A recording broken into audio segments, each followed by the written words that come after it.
Tanay aking tatalikdan upang si Kristo'y makamtan bilang tanging pakinabang. Alleluia, Alleluia, Alleluia.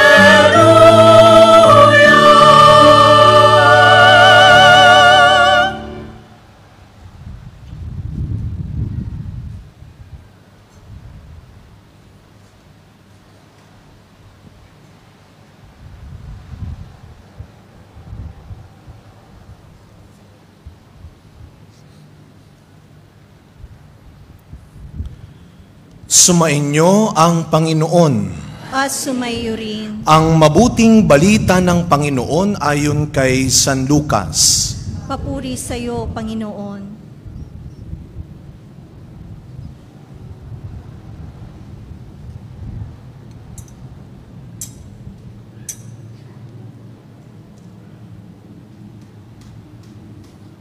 Noong panahong iyon, samantalang naglalakad sina Jesus at ang kanyang mga alagad, may taong nagsabi kay Jesus, "Susunod po ako sa inyo kahit saan." Sumagot si Jesus, "May lungga ang asong gubat at may pugad ang ibon. Ngunit ang anak ng tao'y wala man lamang matulugan o mapagpahingahan." Sinabi ni Jesus sa isa, "Sumunod ka sa akin."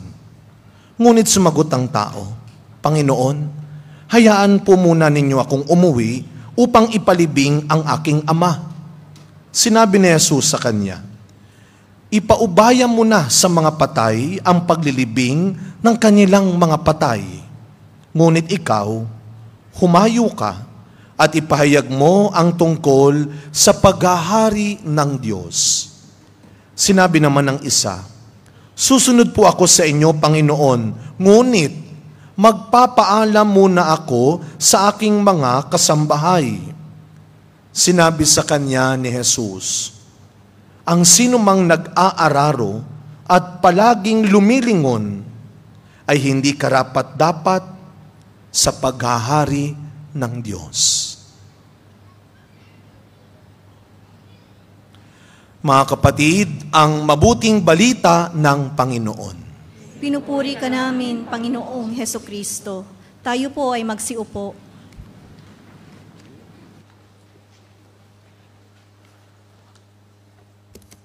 Good evening po sa inyong lahat.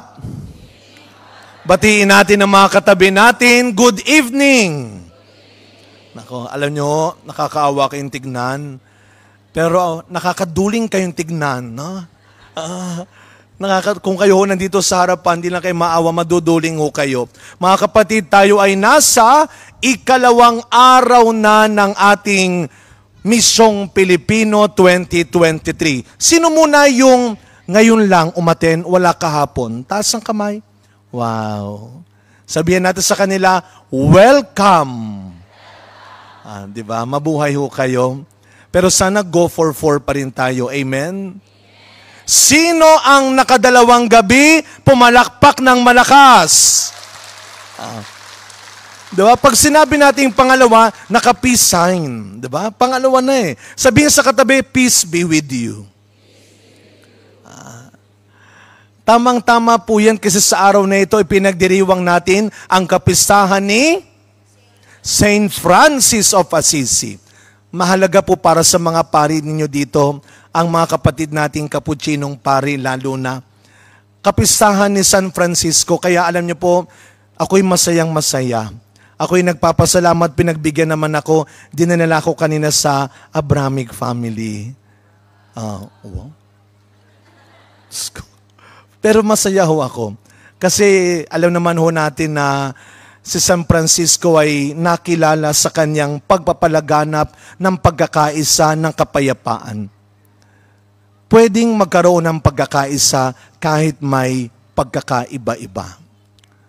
Amen? Yung sinabi ho ninyo kaninang peace be with you, sana galing yan sa kaibuturan ng puso ninyo. na sana lahat tayo nandito ngayon, yun ang hinahangad natin. Huwag kang maging bahagi ng pag-aaway ng isang mag-asawa. Huwag kang maging bahagi ng pagkakasira ng isang pamilya. Huwag kang maging bahagi ng pagkakawatak-watak ng isang samahan. Tuwang-tuwa ka pa. Na-realize mo ba yon? Kung gaano kaawa-awa ang buhay mo? Sana yung sinabi ni St. Francis, yung kanyang dasal, Lord, make me an instrument of peace. Kaya sana yung sinabi ninyo kaninang, sumayin nyo ang kapayapaan, no, peace be with you. Sana galing yan sa kaibuturan ng ating puso. Lalong-lalo na sa panahon natin ngayon. Habang pinipili ng iba na mangbuwisit ng buhay, habang pinipili ng iba na manggalit ng ibang tao, huwag ka nang dumagdag pa. Maging iba ka sa kanila. Mayroon ako mga sasabihin pong karanasan. Sabihin po ninyo kung naranasan nyo na ito. Kung naranasan nyo na ito, papalakpak ho kayo. Kung hindi nyo naman po nararanasan pa, wag na ho kayo manggulo. Una, sino ang naranasan ng lokohin? Sabi ko, pumalakpak lang, wag nyo nang tignan. Sino ang naranasan ng siraan o ichismis? Gigil na gigil na. Parang present tense, Father. Sino ang naranasan ng paasahin? Mga batang ito.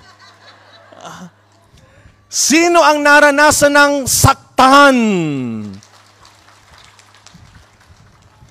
Sino ang naranasan ng pagtulungan? Ba? Grabe. Eto, sino ang naranasan ng iwanan? Kaya alam niyo po yung sinabi ninyong, peace be with you. Kailangan ng maraming tao yan. O kahapon, meron na akong binigay sa inyo na hugot sa mga nagsasabing, kagaya ni Father Troy, lumulusog ka. Tumataba ka. Na? Buti na lang ho kanina, may maganda namang nagsabi naman sa akin na ngayon ho, para sa mga nang-iwan, para sa mga nang-iwan sa inyo, pinagpalit kayo, ito ang hugot para sa kanila. Huwag mong iyakan ang mga taong nang-iwan sa iyo. Hindi pa sila patay, huwag kang excited. Amen? Alam mo, tingnan mo rin yung sarili mo.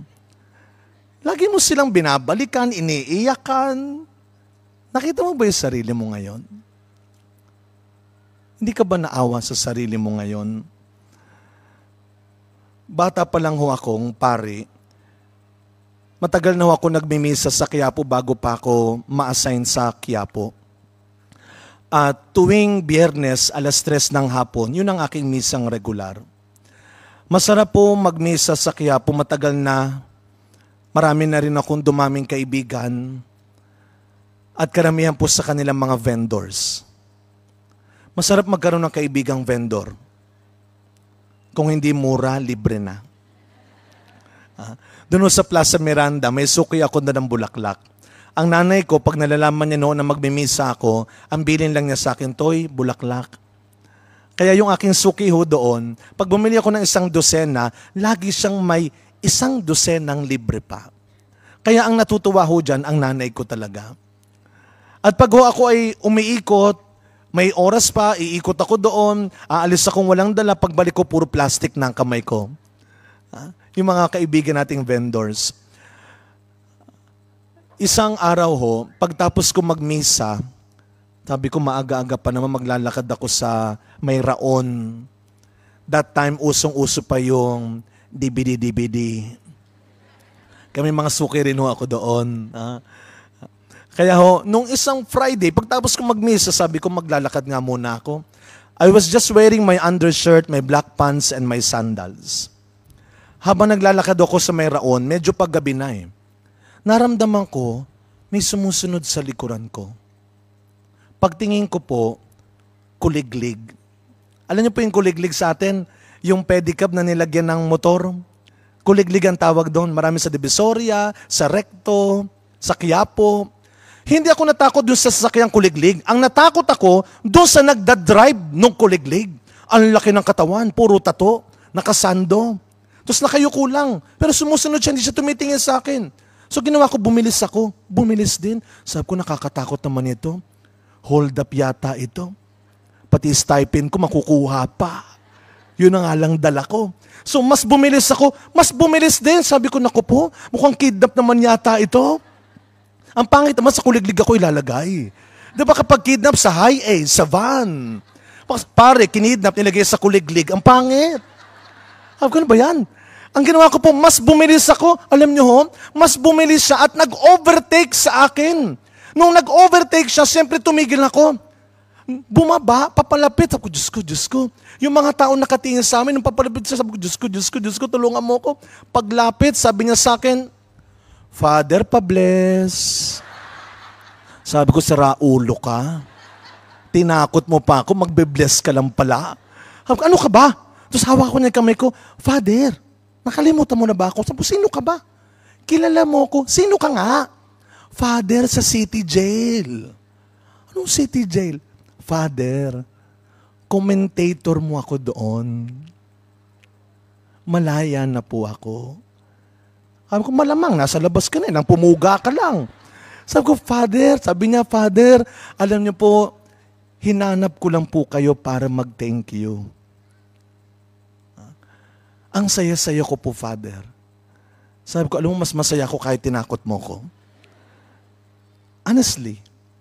And he was not the first and the last na dating nasa loob na nabinigyan ako ng pagkakataon. At isa po yun sa mga pinagpapasalamat ko sa Diyos. Bilang pare, nabigyan tayo ng pagkakataong maglingkod sa mga kapatid nating nasa loob na sinasabi nilang patapon na. And I tell you, pag nagmimisa ako doon, sinasabi ko po sa kanila, mga kapatid, dasal ko sa Diyos, Lord, sana dalawang bagay ang wag mong hayang hindi ko maibigay sa kanila. Bukod sa nagbibigay tayo sa kanila doon, dati ang binibigay ko po doon, sabon at tinapay. Parang di nga lang magandang terno, no? Sabon, saka tinapay. Minsan sabi ko, pag nahirapan na kayo, ipalaman nyo, tapos ang paghihirap ninyo. Buti walang sumunod sa akin, baka ako makulong. Ngayon ho, tayo, sa tulong ng maraming tao, nagbibigay pa rin po tayo doon. Sabon, tinapay, tubig na malinis. Minsan sabi nung sinumbong sa akin nung isang officer, alam mo, Father, yung binibigay mong sabon, pinapauwi pa nila. Sabi ko, ba't yun naman pinauuwi? Yun na nga lang na ibibigay ko. Sabi nung isang presong lalaki, Father, marami po sa amin dito magulang. Yun man lang, may maibigay pa rin kami. Sabi ko, Lord, huwag mo kong hahayang umalis dito nang hindi ako nag-iiwan ng pag-asa at ng tawa. Sabi ko sa kanila, mga kapatid, alam nyo, pare-pareho lang tayo may ginawang kasalanan. Pare-pareho lang tayo may ginawang kalokohan. Isa lang pinagkaiba nyo sa amin, nagpahuli kayo. Yun lang. Pero sa totoo, kung isipin natin, sila nasa loob na. Hinaharap na nila yung kasalanan nila kung meron nga. Hinaharap na nila yung parusa nila kung dapat nga. Samantalang tayo nasa labas, bilanggo pa rin tayo ng kalokohan natin.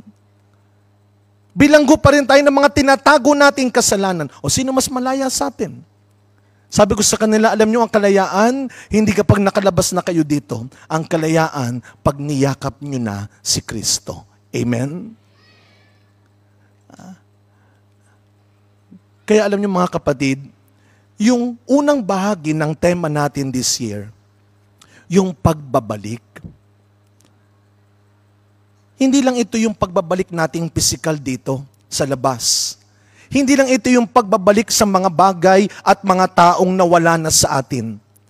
Yung salitang pagbabalik dito sa tema natin ay ang pagbabalik sa mabuti at tamang pagkatao natin. Please, sabihin nyo sa katabi nyo ng malakas, mabuti kang tao. Parang nagdududa ho kayo. Ulitin nyo nga ho nakatingin. Sa akin kayo nakatingin, alam ko na. Yun sa katabi nyo naman. No? Sa katabi nyo, sabihin sa katabi ninyo, mabuti kang tao.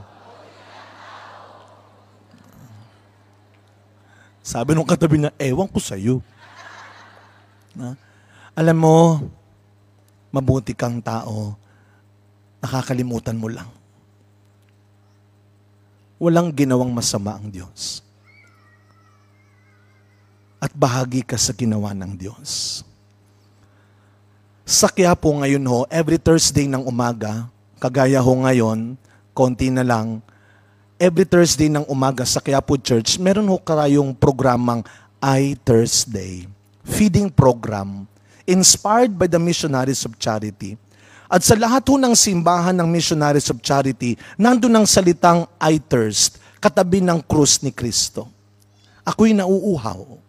Kaya ginawa namin yun every Webes, kaya iThursday, feeding program for the street dwellers ng Metro Manila. Nagsimula ho kami noong Marso 65. Nung Webes bago ko pumunta rito, 419 na sila. 419. Aba, yan ho, at sa tulong ng maraming taong nagbibigay ho ng kanilang kontribusyon at ambag, feeding program ho, yun ay full meal. Pero bago sila kumain, sila ay magre-register, maghuhugas ng kamay, magkakape. Aba, nung unang araw, sabi ko sa aking staff, pagkapihin nyo muna, maaga pa. Kasi mga alas 5 ho yun ng umaga. So pinagkape, Father, may kape tayo. Sige, pagkapihin nyo, kahit 3-in-1.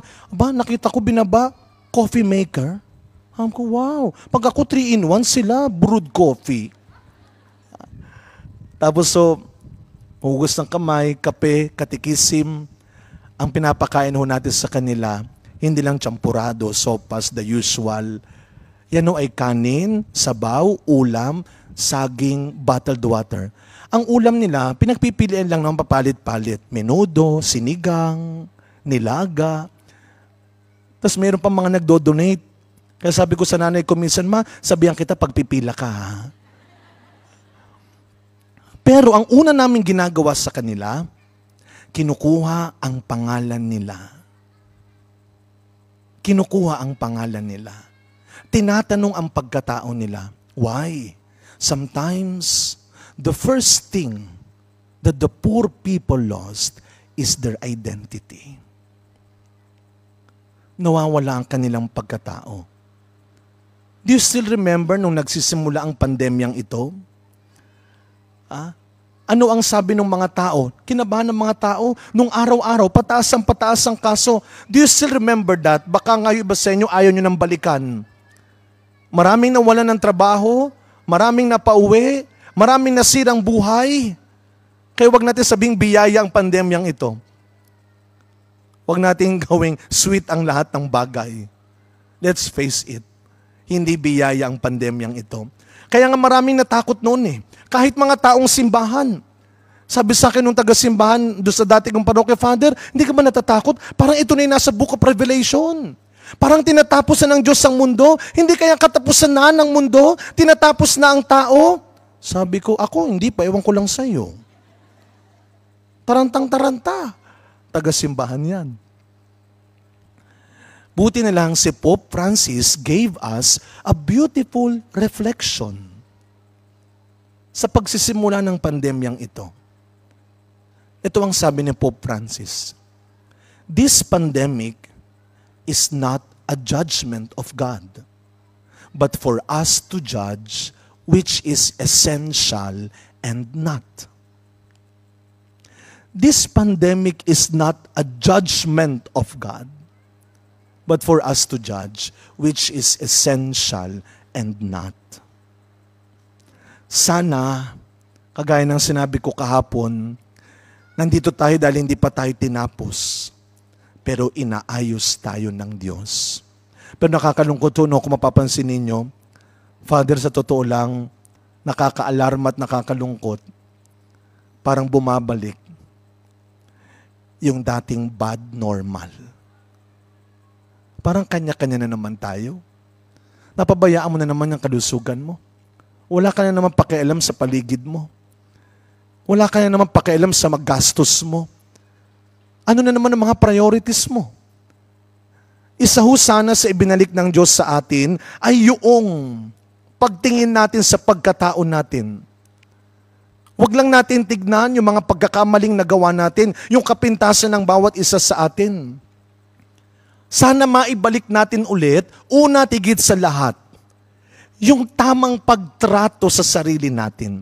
God calls us to become selfless, not selfish. Again, you cannot give what you do not have.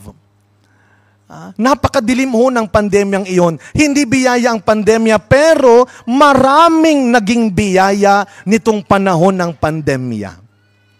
Sino ho yung mga naging biyaya ng panahon ng pandemya? Yung mga taong hindi nila ipinagdamot ang sarili nila. Hindi lang nagtago. Hindi lang naghintay na matapos ang pandemya. Kundi nagawa pa rin nilang ibigay ang sarili nila. Sabi nung bookmarker ng aking teacher na ibinigay niya sa akin, the darker the night, the brighter the stars. The darker the night, the brighter the stars. Alam mo, habang dumidilim kung minsan ang buhay mo, ang pag-iisip mo, dahil sa mga problema mo, dahil sa mga pagkakamali mo, dahil sa mga tao sa paligid mo, number 1, be grateful. Be grateful. Start counting your blessings. Sabihin natin ng malakas, buhay pa ako. Palakpakan natin ang Panginoon sa ating buhay. Malakas na palakpak. Lord, thank you. Buhay pa ako. Ipaalala sa katabi, buhay ka pa. Diyos ko, ang lupit mo, ang tagal mo talaga, no? Ang tibay. Buhay ka pa. Gratitude is the best attitude. Gratitude will always be the best attitude. Pakisulat po yan, sister. Sa ating quotable quotes, gratitude is the best attitude. Sa bawat pagsisimula ng isang araw, ugaliin nating, ibalik natin yung mga nakalimutan na nating pag-uugali. At isa po, ang daming bata dito, no? Isa po sa mga pinakamahalaga at unang itinuro sa atin nung bata tayo. Ano sa tingin ninyo? Ito ho yung paalala ng magulang natin. Kapag may isang nag-aabot sa atin, meron nang bumubulong sa likuran natin. Pag inabutan tayo, biglang may bubulong na nanay. What will you say? Tapos nakalimutan ng bata, nakalimutan mo, sasabihin ng nanay, what will you say? Nakataas na yung kilay sa kamalaki na mata. At pag hindi mo pa rin makuha, may kasamang kurot na, what will you say? Kailangan mo pang masaktan. At dala-dala mo yan hanggang pagtanda mo.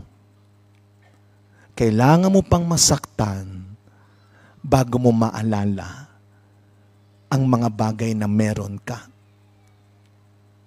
Ang mga bagay na nasa iyo pa. Sana itong panahon ng pandemya, pare-pareho nating nakita yan. You know, it is not just about the reality of life, but the reality of death. Thank you. And when you count your blessings, my dear friends, pakinggan niyo po ito. When you count your blessings, always count yourself in. Baka nakakalimutan mo. Biyaya ka ng Diyos. Marami ka ring taong napaligaya. Kaya nga kayo nandito, di ba? Kaya nga kayo lumayo. Kaya nga kayo nagsasakripisyo. Kaya nga kayo nagtitiis. At yan na huwag niyong kalilimutan. Marami kayong taong natulungan na. Marami kayong taong nadugtungan ng buhay. At marami pa rin kayong taong tinutulungan. Kaya ang tanong natin, nagtitiwala ka pa rin ba sa sarili mo? How much do you still appreciate yourself? How much do you still respect yourself? Nakikinig ka pa rin ba sa sarili mo? At ito, kaya mo pa rin bang patawarin ang sarili mo? Mga kapatid, sana ho itong panahon ng Misyong Pilipino, kung meron po akong gustong ipaalala sa inyo, huwag niyong kalimutang gawin yung pangungumpisal. Itong araw na ito, yung pagbabalik natin sa ating sarili, pagbabalik natin sa Diyos. Tandaan nyo, walang pagbabalik loob kung walang kababaang loob. Humility is very important. At pag sinabing humility, hindi mawawala dyan yung imahe ng mga bata. Isa po sa mga paborito ko pong pinakukumpisalan, mga bata. Meron po ba tayong mga katikista dito? May mga katikista po ba tayo nandito? Taas ang kamay. Ayun, meron. Palakpakan ho natin ang mga katikista ho natin. Mabuhay ho kayo mga katikista. Hindi po madali ang ginagawa nila, lalo na magturo sa mga bata. Kaya malaking tulong ho sila at biyaya sa simbahan. Ako po talagang gustong-gusto ko nagpapakumpisal sa mga bata, pero syempre lalo na yung mga first time.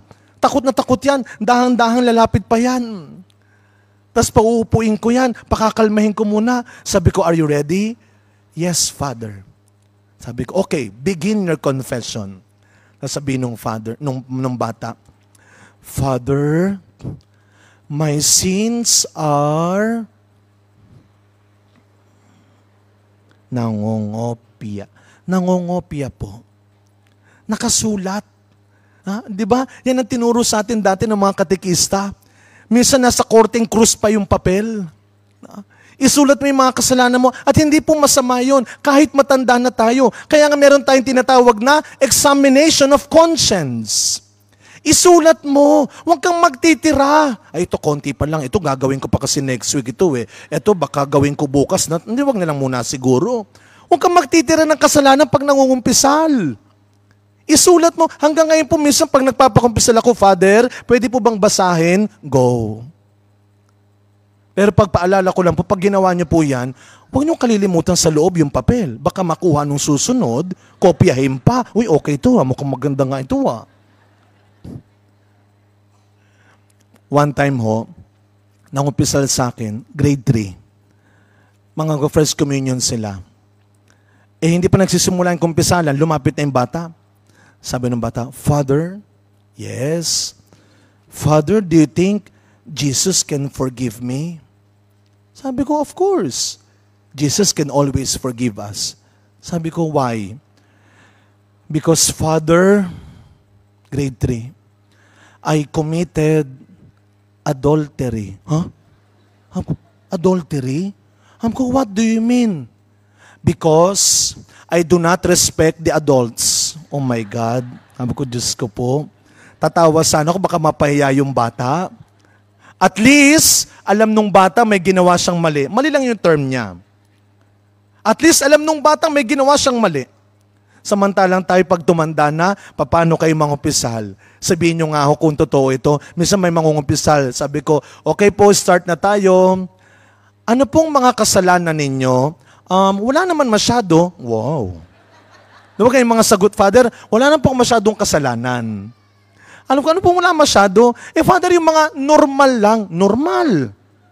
Ano yung mga kasalanang abnormal? Sabihin nyo nga po sa akin. Si Father naman, yung mga normal lang. Ano nga po yung normal? Nanginismis, nagmumura, naninira, sinungaling. Sabi ko, kailan pa naging normal ang manira ng kapwa? Yan ang sinasabi ni St. John Paul II, the culture of death. When we lost the sense of sin anymore, kapag lahat na lang normal sa'yo, kapag naging bahagi na ng buhay mo, yung paninira, yung pagsisinungaling, matakot ka na. And St. John Paul II said, there is no peace without forgiveness. Walang kapayapaan kung walang kapatawaran. Kaya yung sinabi mo sa katabi mo, na peace be with you, may kadugtong yan. Sana matuto ka ng magpatawad. sana tumanggap ka ng magpatawad. At sana matuto ka na ring humingi ng tawad. There is no peace without forgiveness. Do not be afraid to go to confession. The more you humble yourself, the more you know yourself, and the more you can give yourself. Remember, you are more than what they say. You are more than what they think. God knows who you are. And God knows kung paano mo pa kayang maging mabuting tao. Buhay ka pa. Ano yung kabilang mukha ng buhay ka pa? Ito naman yan. Sabihin natin ng malakas. Yung malakas na malakas, may araw din ako. Hindi ho yung paghihiganti. Paalala yan sa sarili natin. Ipaalala natin sa katabi natin yan. Sabihin sa katabi, may araw ka rin. Parang gigil na gigil Ilan nga ba sa atin dito, mga kapatid, ilan nga ba sa atin dito yung may kamag-anak o kakilalang nawala nitong panahon ng pandemya? This pandemic, I lost my grandmother, my cousin, and my auntie. Kapag dumadalaw po kami sa mga frontliners ng pandemya, ang nakakapanghina sa amin ay hindi lamang yung takot na baka mahawa, kundi yung walang pinili ang pandemyang ito. Kaya nga sabi ko kanina, sana ang na-realize natin hindi lang yung reality of life, but the reality of death. Walang pinili. Bata, matanda, mayaman, mahirap, ordinaryo o kilala. Sa dati ko pong simbahan sa Mandaluyong, sa San Felipe Neri, pag may nagmimisaw kami ng patay paglinggo, isa lang ang misa namin sa patay paglinggo, 1:30 lang ng tanghali. Mahaba ho yung simbahan namin sa San Felipe sa Mandaluyong. Kaya pag may patay, sabay-sabay na yan. Nakahilera ho yan. Nakapila sa tanong ko sa Kristiyan, ilan ang patay? 5. Ilan ang patay? 8. Minsan 10. Nakahilera. Isa lang ang dasal ko dun sana wag magkapalit-palit pagkuha mamaya Kasi nakahilera ho yan Hindi mo na alam ngayon kung saan yung kukunin mo.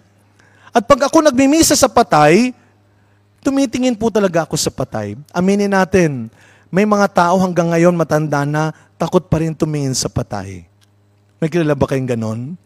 Yung kaklase ko nung nag-aaral kami sa seminaryo, takot tumingin sa patay. Sabi ko, paano ka magiging pare? Pag naging pare ka, takot ka tumingin sa patay. Nandito ka, nandun yung patay, winiwisik-wisikan mo lang. Buti na wala yung takot niya. Naging pare siya. Ako talagang tumitingin ako sa patay. At pag tinitingnan ko yung patay, pa nagmimisa ako, para bang sinasabi ng patay sa akin, ako ngayon, bukas, ikaw naman. Subukan nyo isipin minsan. Pag tinitingnan ko talaga, ako ngayon, bukas, ikaw naman. Nakakatawa, nakakatakot, pero yun ang totoo. Ito ang tinuro ng pandemyang ito sa atin. Huwag kang mabuhay na parang hindi ka matatapos. Walang dahilan na mag-away-away tayo. Mag-agawan tayo. Magsakitan tayo sa mga bagay na iiwan mo rin dito. Ano kahilo? Lahat tayo may hangganan. Yan ang tinuro ng pandemyang ito. Mamamatay din tayo. Pwede po ba? Sabihin nyo sa katabi ninyo. Wala pa, kayo naman Para naka-ready na kayo Para excited nyo nang sabihin sa katabi ninyo Sige nga, sabihin sa katabi ng lakas loob, huwag sa akin Sabihin sa katabi, mamamatay ka rin. Ang hindi magsabi, ulitin natin ng malakas sa katabi, mamamatay ka rin. At least malambing mong sinabi, di ba? Ang kamatayan, hindi kinakatakutan. Ang kamatayan, araw-araw, pinaghahandaan. Isa ito sa mga babalikan natin. Ngayong kapistahan ni St. Francis, nung siya'y mamamatay na, anong sabi niya? I am embracing my sister death. Mga bata, huwag niyong sabihing bata pa kayo, matagal pa ako. Are you sure? With the lifestyle that you have? Yung mga matatanda naman, huwag masyadong madrama. Matanda na ako, malapit na ako. Are you sure? May dinala ho akong matandang pare. By that time, 90 plus na.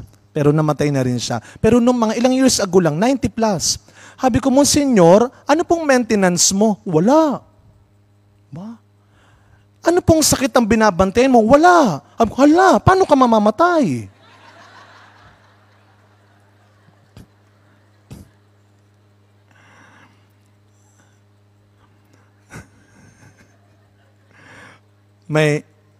Ako hangang-hanga ako sa inyo. Nanonood na naman ako kanina habang nag-aayos dito. Yung mga nagsiserve sa atin dito, itong mga executive pong nandito, saka yung mga sakristan. Pwede ba lahat, ngayon palang pangalawang gabi, lahat ng mga lingkod ng Filipino community sa simbahan, palakpakan ho natin silang lahat. Mabuhay ho kayo. Saludo kami sa inyo. Hindi ho kaya namin mga pari lahat. Kaya nga ho, one time, may isa hong servant sa isang chapel na minimisa ko sa Makati. Kasi minsan mas marami pa kayong misa kaysa sa amin eh. Sunod-sunod yung siniserban ninyo.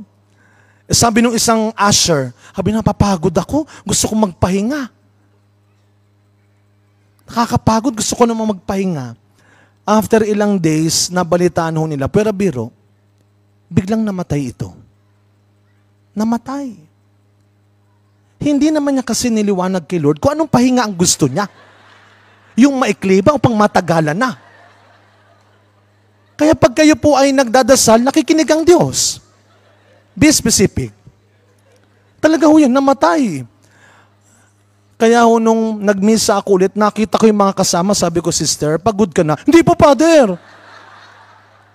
Sige, tanungin yung katabi, pagod ka na ba? Anong sagot? Binigyan ako ng mga kabataan sa parokya ko ng t-shirt. Baka gusto nyo ng t-shirt na ito. Ang nakalagay, pahingi ng pahinga. Yun totoo. Sino ang nangangailangan ng t-shirt na ito sa lahat ng mga pinagdadaanan at ginagawa niya? Father, hindi ko man sinasabi, pero yun ang kailangan ko ngayon. Taas ang kamay.